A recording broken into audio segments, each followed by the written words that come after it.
Because I'm debt free now, because I went through that 3-year process of being super frugal and getting out of debt, I have the freedom now. Are you actually making a meaningful financial choice, or are you kind of just making life harder for you? Are you focusing on the important things? Are you focusing on like the super minute details to like save a few bucks? If you're not tracking your spending, things are just falling through the cracks. Like if you don't have awareness of what you're spending your money on, that's just what's going to happen.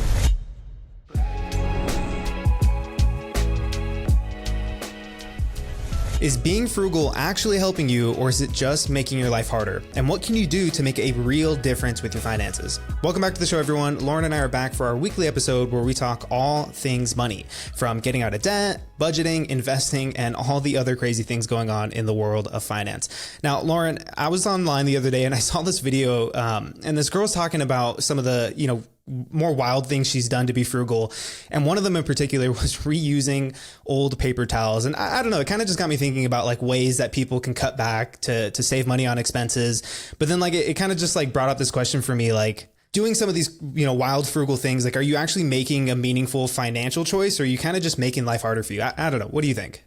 Yeah, I think it's funny because I feel like the things that I see that where people are being super frugal are like the most meaningless things. Like, for example, that episode that we had like a few weeks back about being frugal, and that person was taking like ketchup packets and like pouring into like their ketchup bottle, like things like that.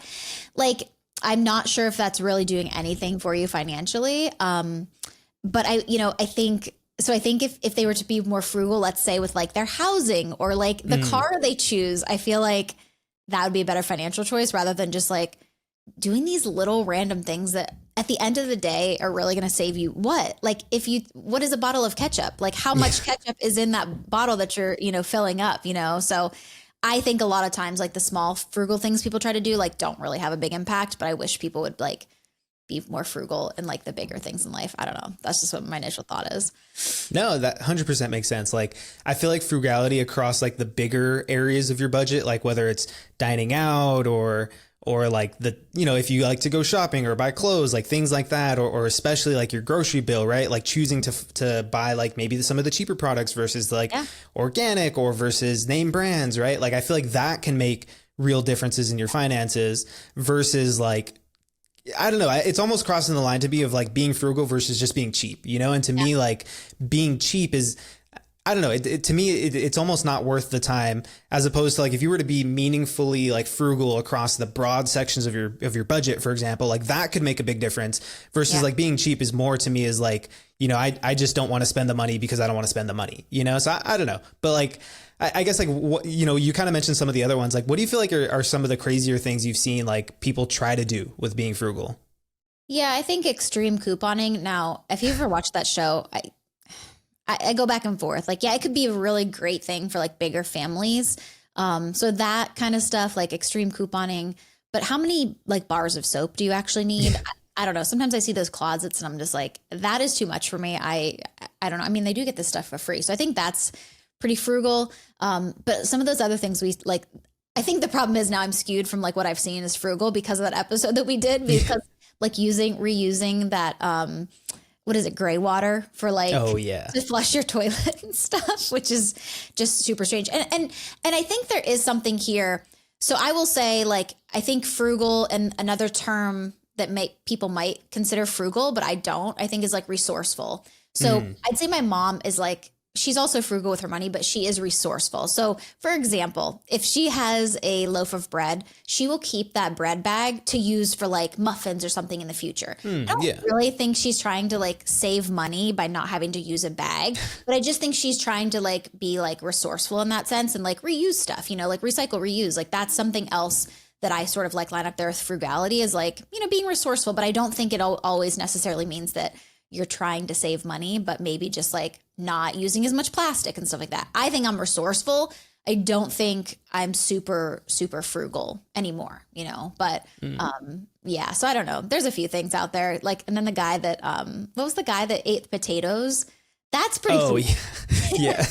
Yeah. Because food's expensive, right? And if you can only eat potatoes, I'm not sure what that does for your health, necessarily, but, those are probably some of the most frugal things I've seen. Yeah, I don't know. I'm trying to think of like what are the frugal things I do. Like I don't know. Like I always try to like unplug like bigger devices when we're not using it, or like if we're gonna go out of town for the weekend, like the power strips for like our TV console or like at my desk, like I'll unplug that. Yeah. And then like I don't know, the one of the other things I can think of like off the top of my head, like I have to send out a package, but we also just got an Amazon order recently. So I was like, okay, I'm going to take this box and then I'm going to use it to send out my package. Cause like boxes can be a little expensive, you know? So I don't know, like that's kind of little things. Like I guess probably like the big one that like I know a lot of guys don't do is like I cut my own hair.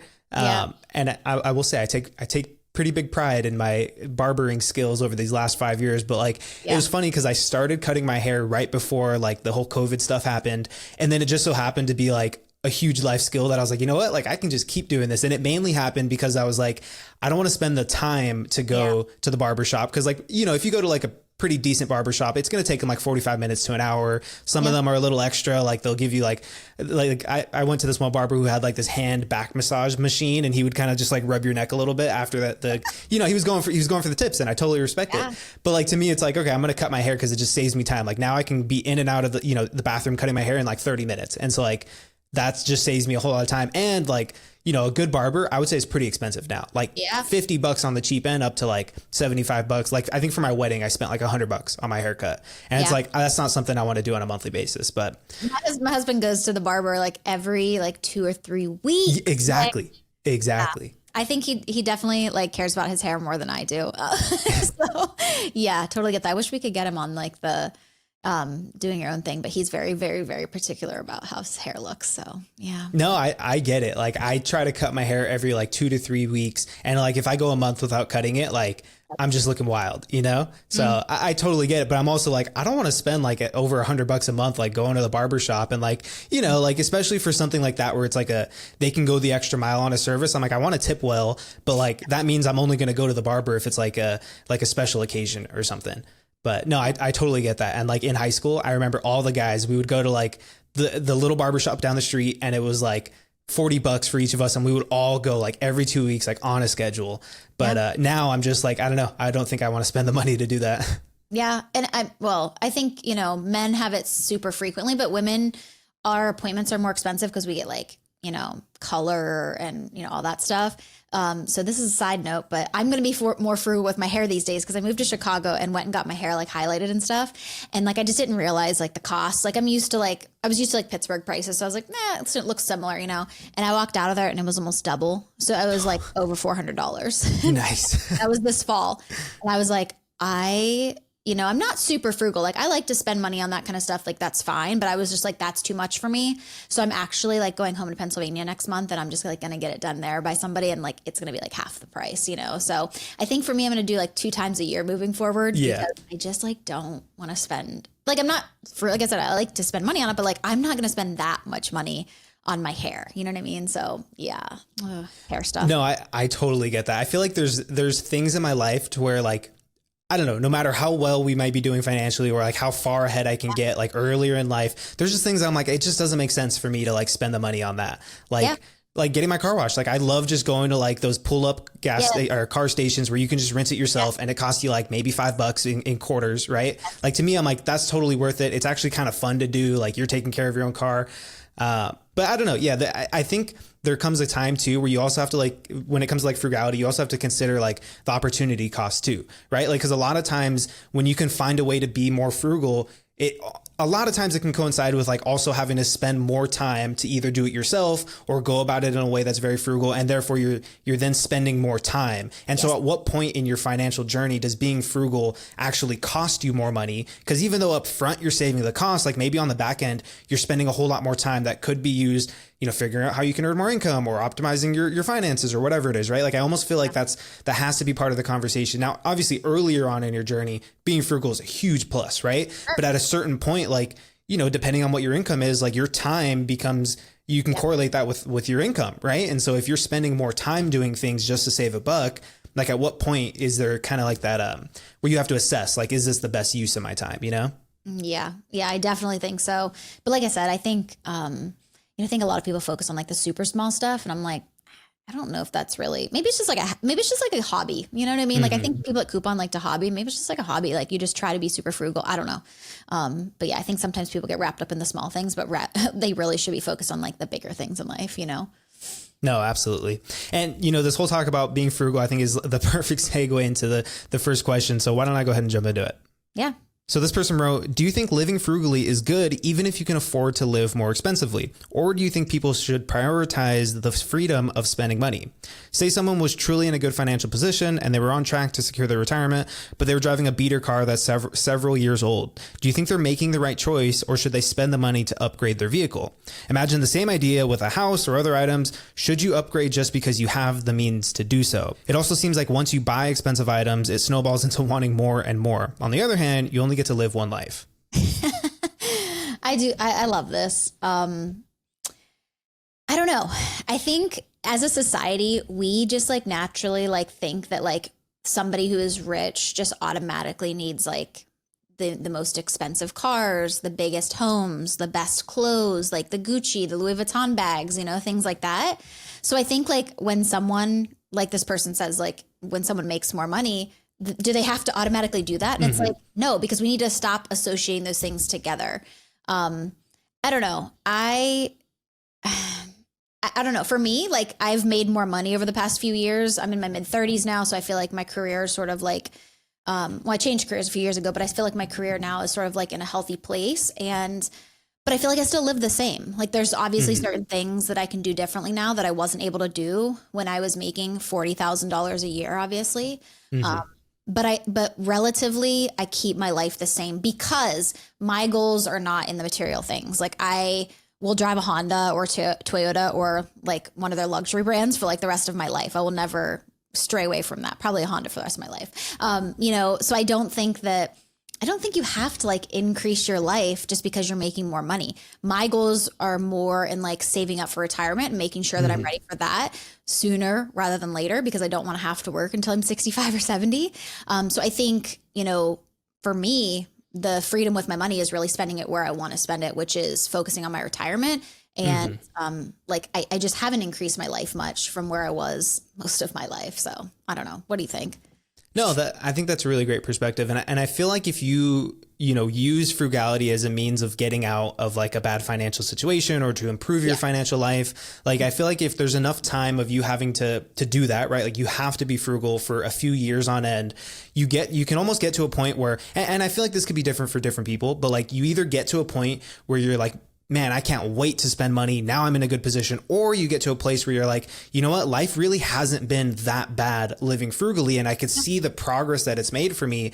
And so, you know, maybe I'm going to just continue this frugal life. Like now, when I was trying to get out of debt because I wanted to buy these nice items, now you kind of see like, all right, life without those nice items, like it's really only serving other people, right? Like me driving a really nice car, is that serving me? And of course, there's a difference between driving a car that's in good condition versus a car that's like extra nice, right? Like, of course, driving a car in good condition, like that's going to make a meaningful difference. But if you have a, you know, solid car and then you go and buy like an $80,000 car, like how much does your life actually improve internally, right? Like more than just like, if no one else was to see that car, you're the last person on earth, would getting that new car, like, would that really make a difference in your life? Like, I don't know. I feel like if you can practice being frugal and you have to live your life like that, whether it's because of necessity or because you choose to, like you get to a point where you're like, okay, like living frugal like this, like it really hasn't stolen like experiences from me. And now I can prioritize the things that really do matter to decide when I want to, you know, feel free to spend my money, I guess. Yeah. And I think that there's like a healthy level of frugality. Like I think that there's people that are super crazed about being frugal. For example, and like not to throw any shade on the community, but like the FIRE community, like financial independence, retire early, they obviously have a very strict goal of like wanting to be able to retire, you know, or be work optional, whatever they want to call it, like super early. So like they're saving what, like 75% of their income. So obviously to make that happen, you have to be super frugal. For me, I just don't think that's a way I want to live my life. You know, I think there's ways to be frugal about, you know, different things that you want. So I would say I'm pretty frugal when it comes to, I'm trying to think, when it comes to like clothes. I love thrifting.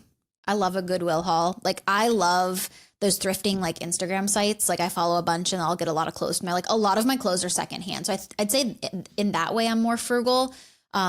but I'm not going to like not live my life or go on vacations for multiple years to just like be able to save 75-80% of my income. Like I want to live my life as it is now. So I think there's like a level to it. You know what I mean? Like, are you focusing on the important things? Are you focusing on like the super like minute details to like save a few bucks? I don't know. There's just such like a balance there. I think there's people that are way over here and there's people that are way over here with it. Somewhere in the middle is where I try to aim, actually. Yeah.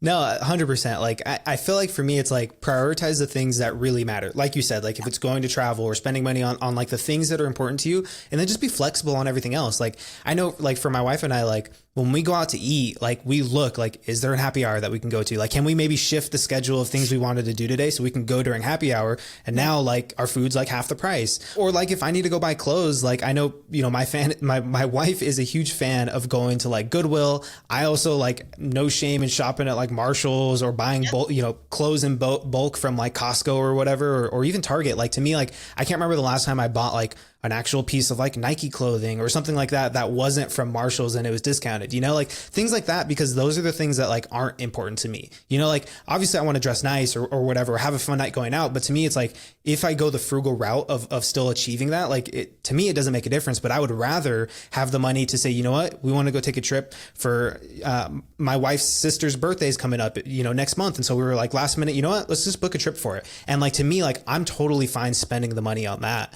even though, you know, that does cost a little bit more than just like going out on a nice dinner, right? Like I would rather not skimp out on those kinds of experiences and then instead just be frugal about like the things that I'm like, it would be nice, but it doesn't really matter to me, you know? Yeah.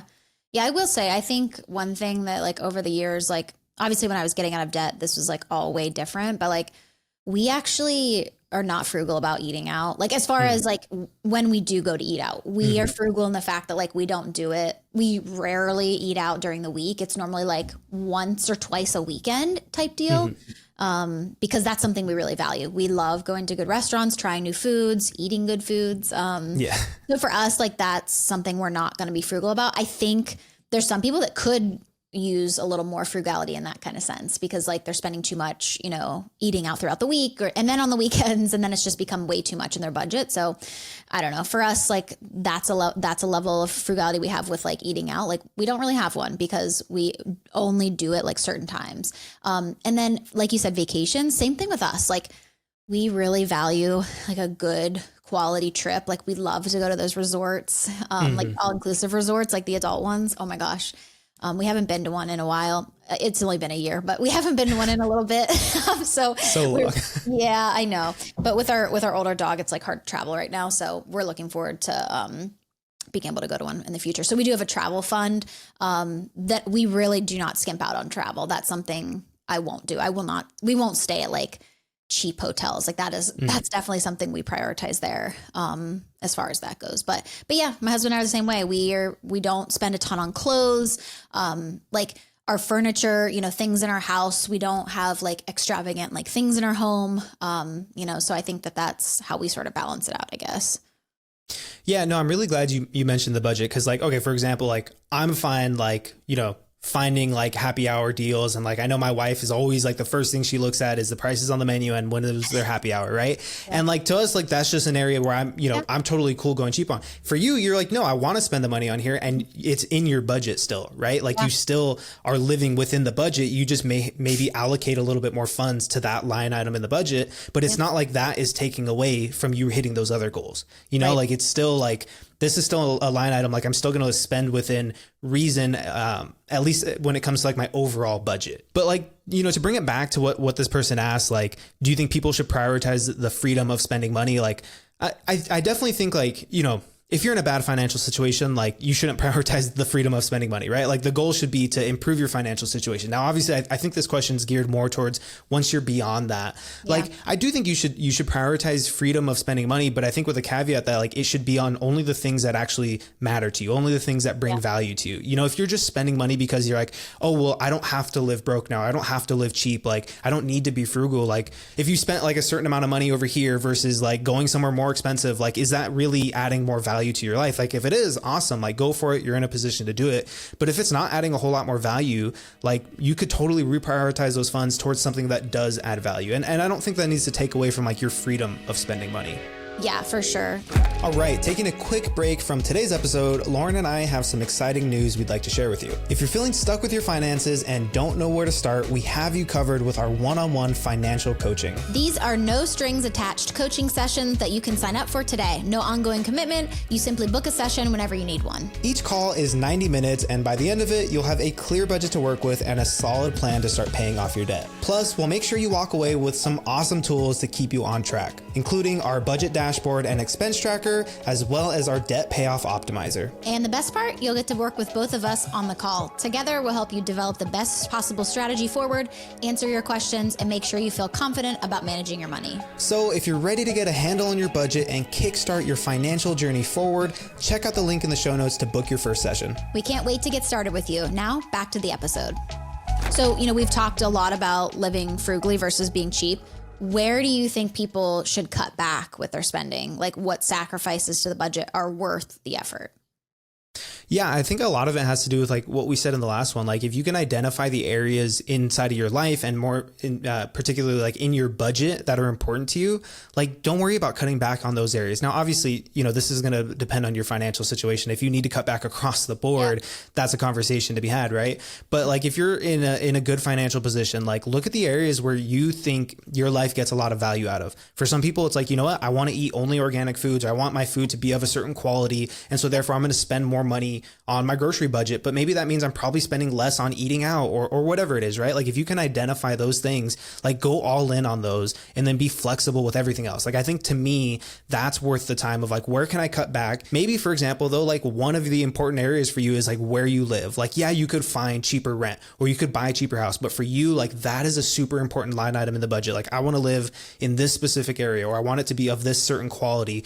Cool. Then maybe you're going to be okay spending more of your income there, which, that might break like some rules of like, oh, you need to spend 25 to 30% on housing, right? Like I'm always okay with people breaking that rule if they are aware of what they need to sacrifice, not like, let me just sacrifice the savings or the retirement in order to live where I want to live. It's like, no, like, okay, I'm going to sacrifice like the eating out or the dining out or the miscellaneous shopping or whatever it is, because I want those funds to go towards where I'm living instead. To me, like if you can identify those areas, spend like generously in those and then be okay with flexibility, frugality across the other areas in your budget. That's where I think people can really start cutting back. This makes me think of my debt-free journey because I think I was so frugal during that because my sole focus was like getting out of debt. Like my job paid me once a month and that was like my favorite day because I would like take like, I'm not kidding you, like I don't even know how much of my paycheck. I'm trying to think like it was at least like 60% of my paycheck was like going towards debt. Right. So during those 2.5, 3 years of paying off debt, I did not buy clothes. I did not prioritize eating out. Like those were like zero in my budget because that's not where I wanted to be spending my money. But now that I'm on the other side of that, I feel like I still do like I just mentioned, like I love thrifting clothes. I love going to Goodwill and like finding like good deals and stuff like that. Or like I'm always at the clearance section of places. You know what I mean? So, so those are the things that have like followed me into that life. But like you also mentioned, I also like where I live. So we just moved to Chicago. We knew we were going to live in the suburbs. We lived in a townhome. Didn't have a great experience there with that HOA. So we decided like we wanted to live in a single family home. We are renting currently. So we decided we would spend a little bit more money on that. Now, did our rent like 3 times the amount? Yes. But it is somewhere where we're super happy with. So, that's an area where we decided we want to spend a little bit more. But things like groceries, like I think I've mentioned this before. I do like eating like good quality meats, organic. Like I try to buy those things. I'm not opposed or like I won't eat like certain foods, because they're not organic or whatever. But I do like to go to a grocery store called Aldi. Now I know that you don't really have the access to that down in Texas and whenever you're in California, but I save so much money by going there. Like I think that's because it's like a smaller store. There's less options of things. So you don't get like sidetracked with where you're going. But like my grocery budget stays pretty small. Like I know people that spend a lot on groceries and I just can't wrap my head around how you're doing that unless you have like a big family or whatever. But, for just me and my husband, like we can save quite a bit by going to that grocery store. There's some things we'll get other places as well now, but that's an area that I've really kept kind of like frugal because I like to spend, like I mentioned in the other areas, like we like to go out to eat, we like to go on good vacations, and we like to have good housing. So, those are the areas that I cut back on so I can spend more in the other areas. No, what you said about the groceries is huge. I think that like groceries and then maybe like the miscellaneous wants in people's lives and then eating out, like to me, those are kind of the big three areas where like overspending is so rampant in. And if you have like a bigger family, like, families of 4+ people, like the grocery bill, like that's the one where you're like, oh my God, you're spending like $1,500 a month on groceries for a family of 4 or 5, which isn't necessarily absurd, right? Like if you look at, I think it's like the USDA has like standards for how much they expect a family of a certain size to spend. It's not absurd, but like if that's a huge percentage of your world of monthly take home pay, like that's a huge area where you could cut back, right? Like maybe you choose cheaper alternatives. Maybe you prioritize shopping in bulk or whatever it is. Or like there's just certain items, like I know for my wife and I, like we just don't buy anymore because it's not worth, like we don't buy on like a consistent basis, I would say, because it's just not worth it to us. Like I had said, it doesn't bring a whole lot of value for us to spend a whole lot of money in our grocery budget. And so for us, like we're totally okay, like taking shortcuts, I guess you could say, or buying things that like they're at a discount or whatever they are, like to me, I think those three areas are people that are places where people really need to pay attention to, because there's so much opportunity for things to fall between the cracks when it comes to your grocery bill, probably your gas too, I would say, depending on what you do for work. Yeah. And then like the dining out and the other wants, like those are huge areas where so many things fall through the cracks. And, I feel like a way to like kind of combat that, like if you're not tracking your spending, like things are just falling through the cracks. Like if you don't have awareness of what you're spending your money on, that's just what's going to happen. But I think once you can kind of take that step to say, okay, let me look back at last month's spending, or let me actually start tracking what I'm buying month to month, like then you can really start to see like, where are the cracks, and am I okay with like having spent more in this area, or is that kind of just a waste of money now that I think about it, Yeah, definitely.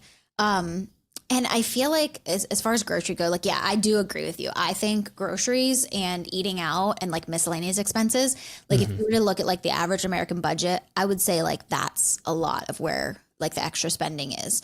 And not to say like, I know groceries are expensive right now. We've talked about that like on last week's episode, but I think some of these grocery stores, like for me, like I have too much anxiety. Like I can't go into stores like a TJ Maxx. I'll go in with, just with some friends or whatever to look around. But like those types of stores with too many options and too many crazy little things like freak me out. Same thing with real grocery stores these days, because Aldi, like I could like be like CEO of marketing for Aldi. Like I love Aldi, but their stores like are very small and they have their own brand, and there's not like a ton of selection. So it's not like there's like 15 different bottles of ketchup. You know what I mean? Like it's like their ketchup and that's it. You move on. But I feel like when you go into the grocery stores, for me, I personally know like if I have to go to like a random grocery store for something that like maybe Aldi doesn't have, or like I just need something quick, then they're not open or whatever, I find myself like buying random stuff because like there's so much to choose from, and like so many random bakery items, and like there's these cookies, there's these chips, you know what I mean? Like it's just like I personally am just like not great at just like staying on track. I'm like, oh, I want to try that. You know what I mean? So I think that's also a place where, people can get in trouble with, is just like, I don't know. I would say like grocery pickup is a good idea, because like you're putting it like on your cart, even if it's $1.99 fee that Instacart charges. Like I feel like that's such a good idea, because then you can't go through the store and things fall in your cart, which is 100% what happens to me. But I think I definitely think those areas are some of the biggest ones where people could probably cut back more. But again, like we mentioned every single episode, they're just not paying attention to it. The grocery pickup that you mentioned is such a huge plus, especially for like families with little kids. Yes. Like I was working with someone who their grocery bill was like $1,600 to $1,800 a month. And like, granted, big family, right? Like family of 5 or 6 or whatever it is, big family. But the problem was they would go to the grocery store with the kids, and then things just end up in the cart, right? And then before you know it, you're having to say no to like 10 or 15 items. And it's like that sucks, But if you can still make it a shopping experience, but you put everything in the cart online, you look at it, you're cool with it, and then you pay for it. Now you're just going to pick it up. Like that's how you can save a lot of money too.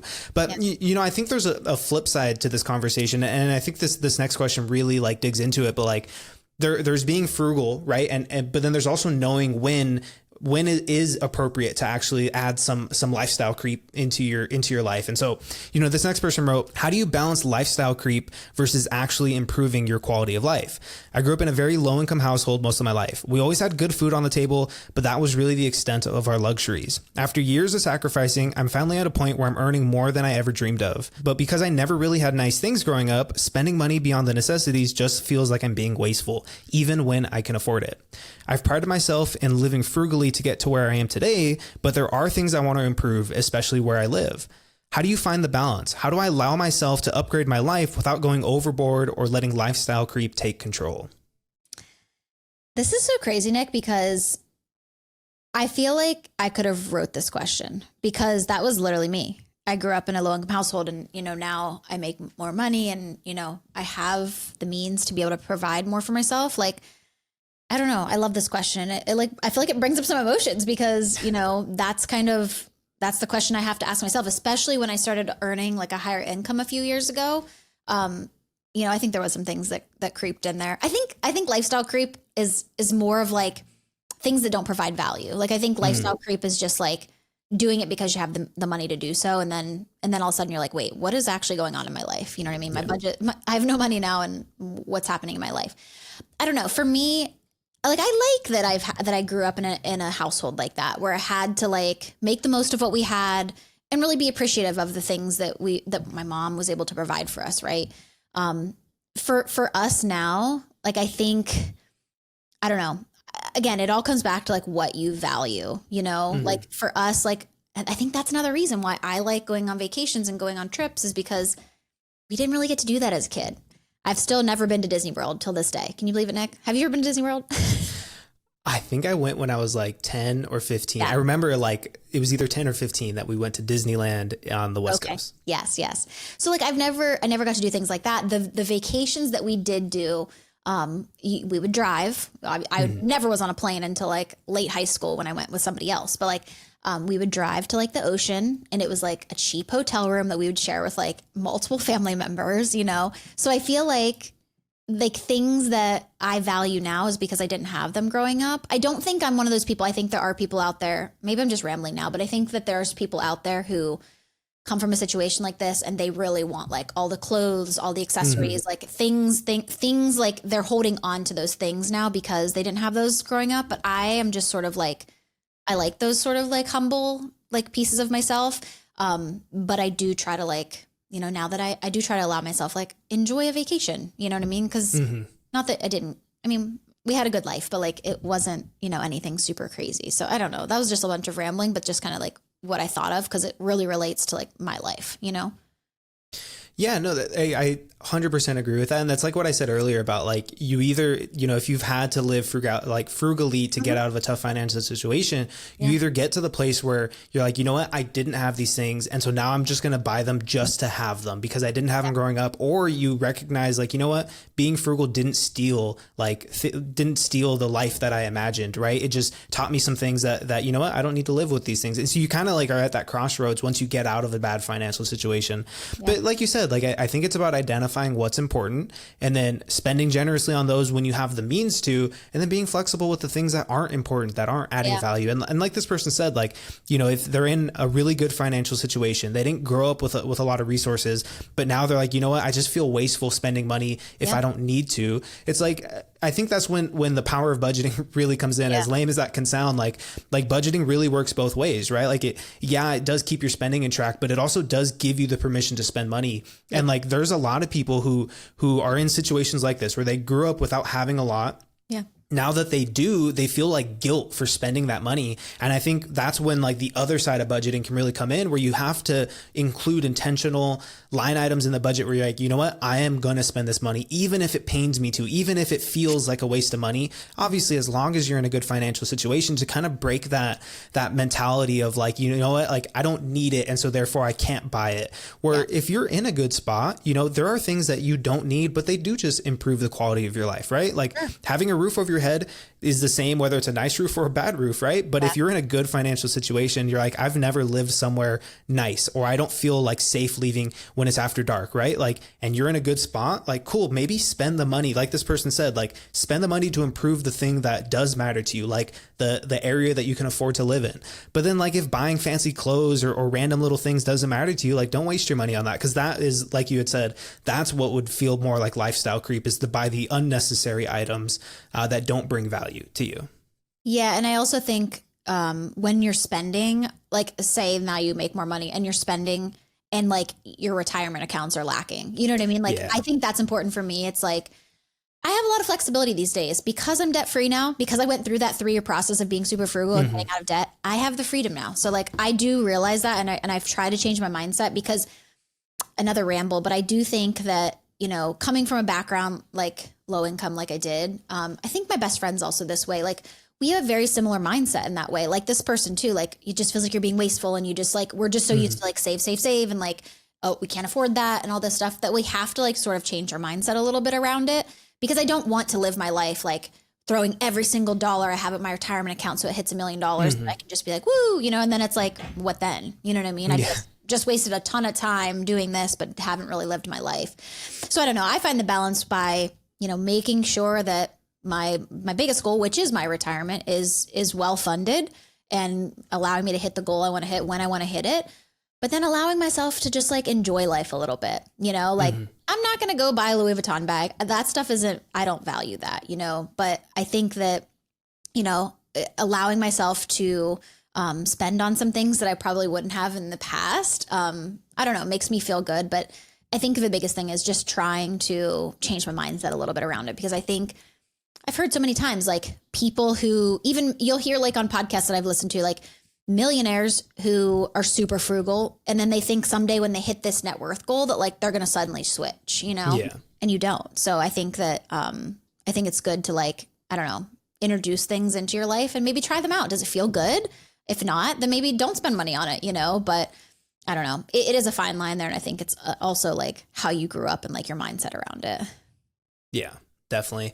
And like, I'm really glad you brought up like retirement being your biggest goal. And so you prioritize that. And like, that's why I think it's so important that people are like in tune with where they're at financially, because if you're not in a good financial situation and you're overspending, right? Like you're just setting yourself up for failure.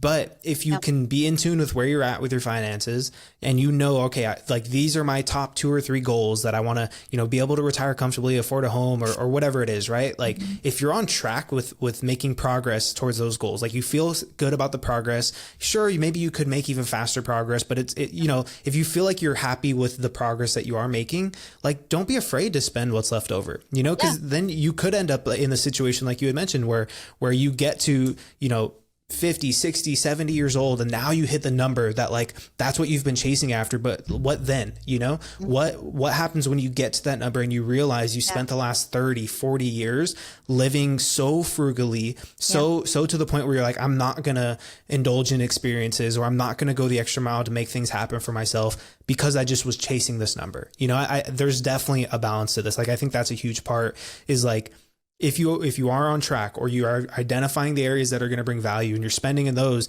like awesome. But as long as your goals are being met, like you don't need to feel guilty about spending money in those areas. Yeah. Especially if you like budget it out and you have like extra money left over, like do what you want with it. You know what I mean? Yeah.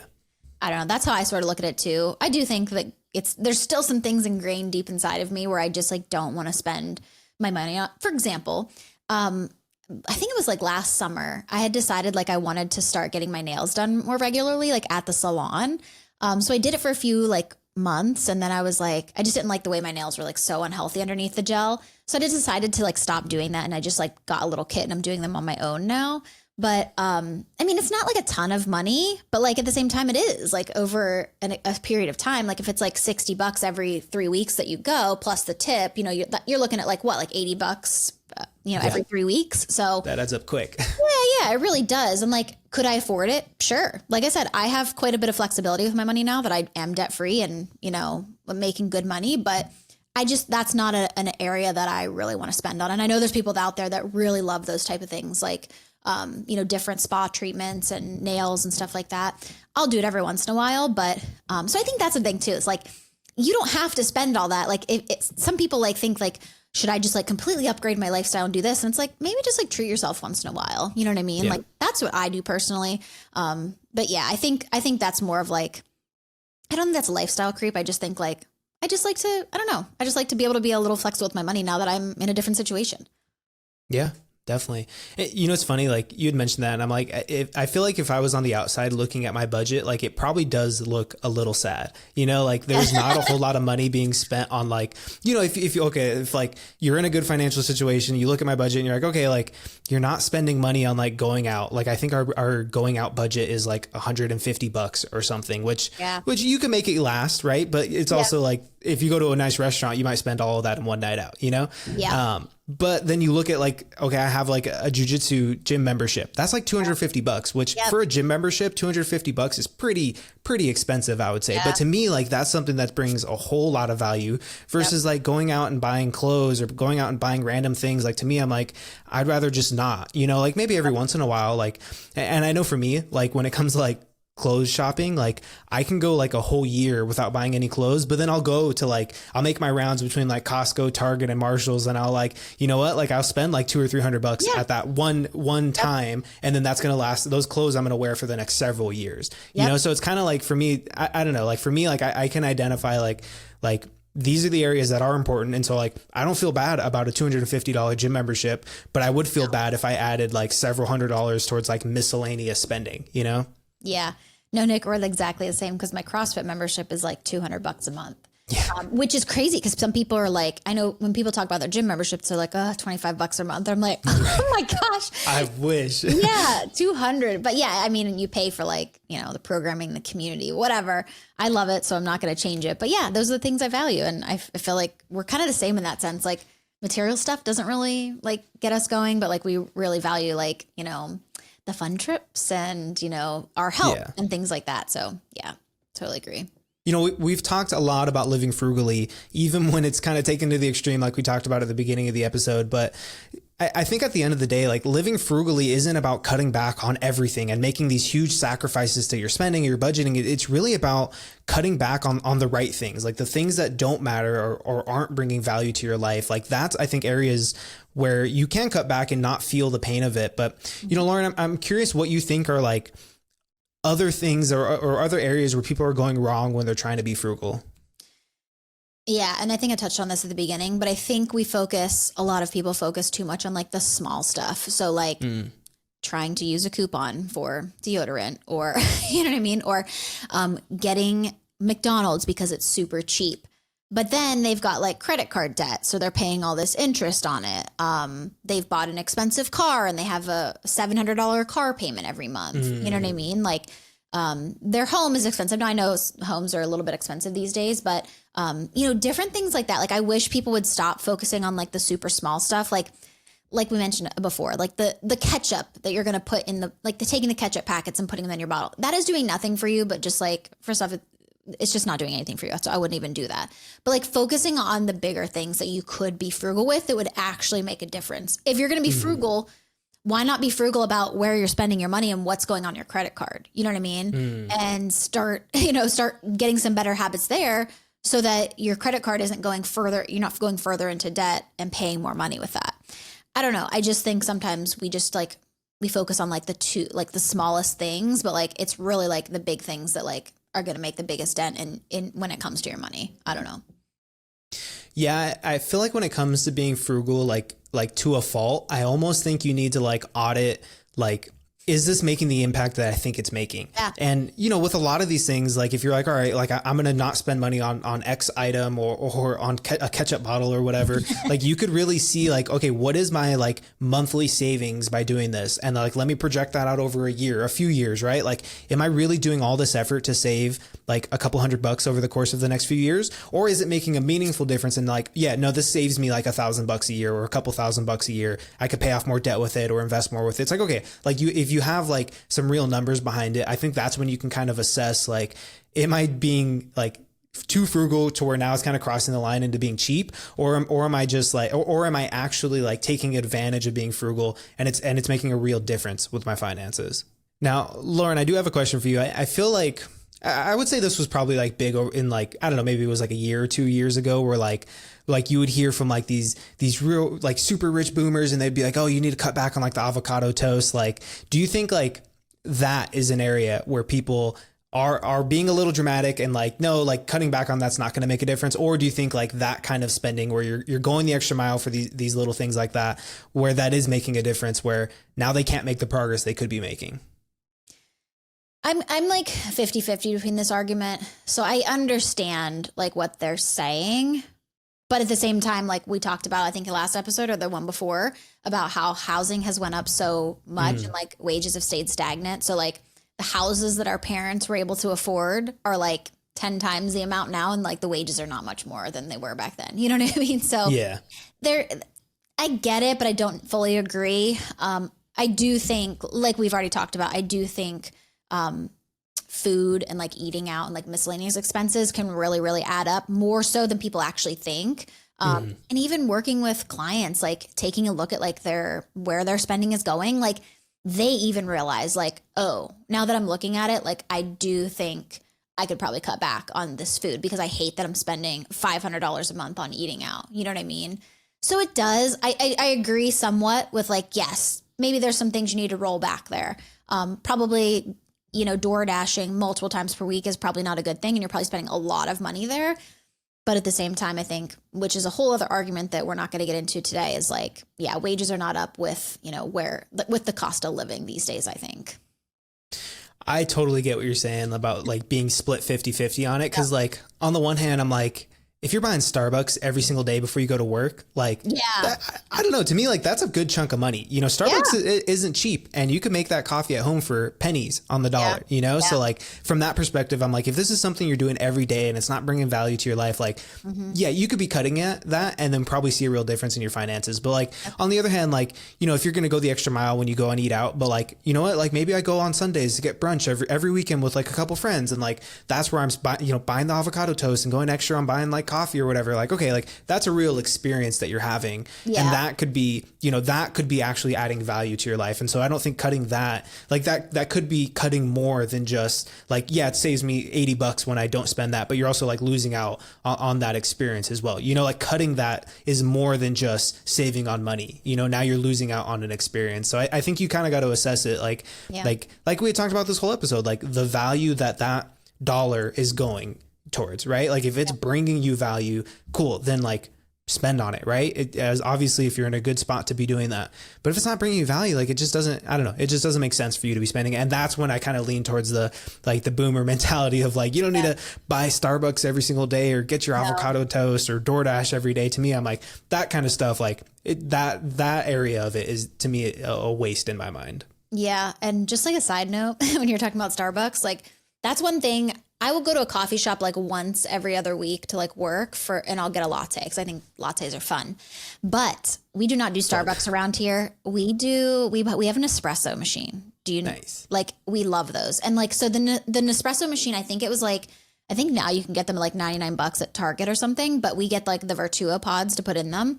And the pods themselves are like $1.40 a pod, which some people be like, that's so expensive. But then also they're spending $7 on a drink. So like how many easily of those pods, you know what I mean, could make coffee for how many days, you know? So that's a good hack there. I love my Nespresso so much that like when I go to Starbucks, like I don't even enjoy it because I don't like it. Like Nespresso is very high quality and stuff. So that there's ways to like go about, you know, still enjoying your coffee experience. Cause I think a lot of people love the experience of like the drink from Starbucks and like all the fun stuff they do. But there's like full TikTok pages on like making Nespresso drinks now that I follow. So yeah, just a quick side note there. I am not a coffee drinker and people are like, you're crazy for not drinking. Like they make that face that you just made right now. Like I just can't do it. Like me and my wife, like if we drink coffee, like she's lactose intolerant. So like it makes sense for her. I don't know what it is for me. Like coffee just does not sit well with me. And like, I always like, I want to try it. And so sometimes I do it immediately after I like have a huge headache and like I feel wrecked and like, this just isn't worth it, you know? And then Starbucks in particular, like all of their drinks have caffeine in them. Like even like the sweet ones, like always regret going to Starbucks. It tastes really good in the moment, but like 30 minutes later, I'm like, this was the stupidest. Like, I don't know why I keep making this decision.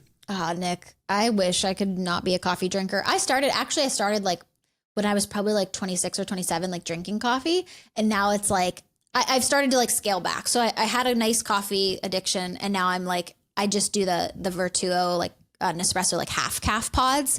So it's like half caffeinated. So it's still the experience, but I'm not like pumping myself full of like anxiety every day. Cause I did find that was happening. Like I would just be like jittery and just like super anxious. So yeah, don't ever start coffee, Nick. Just like keep living the life that you are and enjoy it.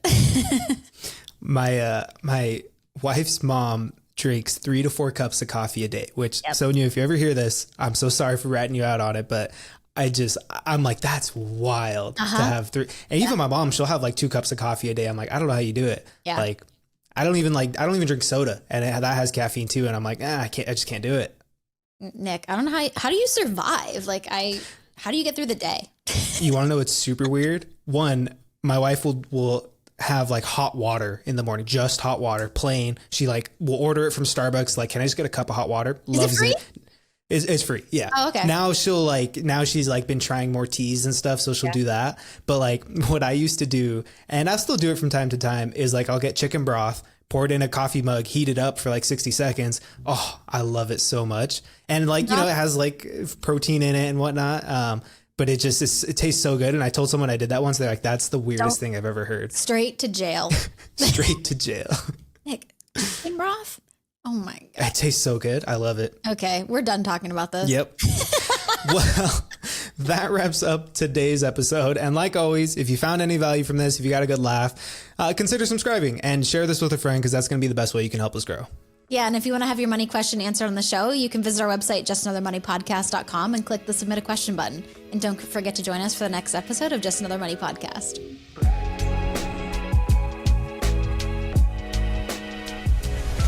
The information, opinions, and recommendations provided on this podcast are for entertainment purposes only and do not constitute professional financial advice. Any financial decisions you make based on the content of this podcast are your responsibility. We strongly recommend consulting with a licensed financial advisor or other qualified professional before making any significant financial decisions. By listening to this podcast, you acknowledge that we are not liable for any financial outcomes.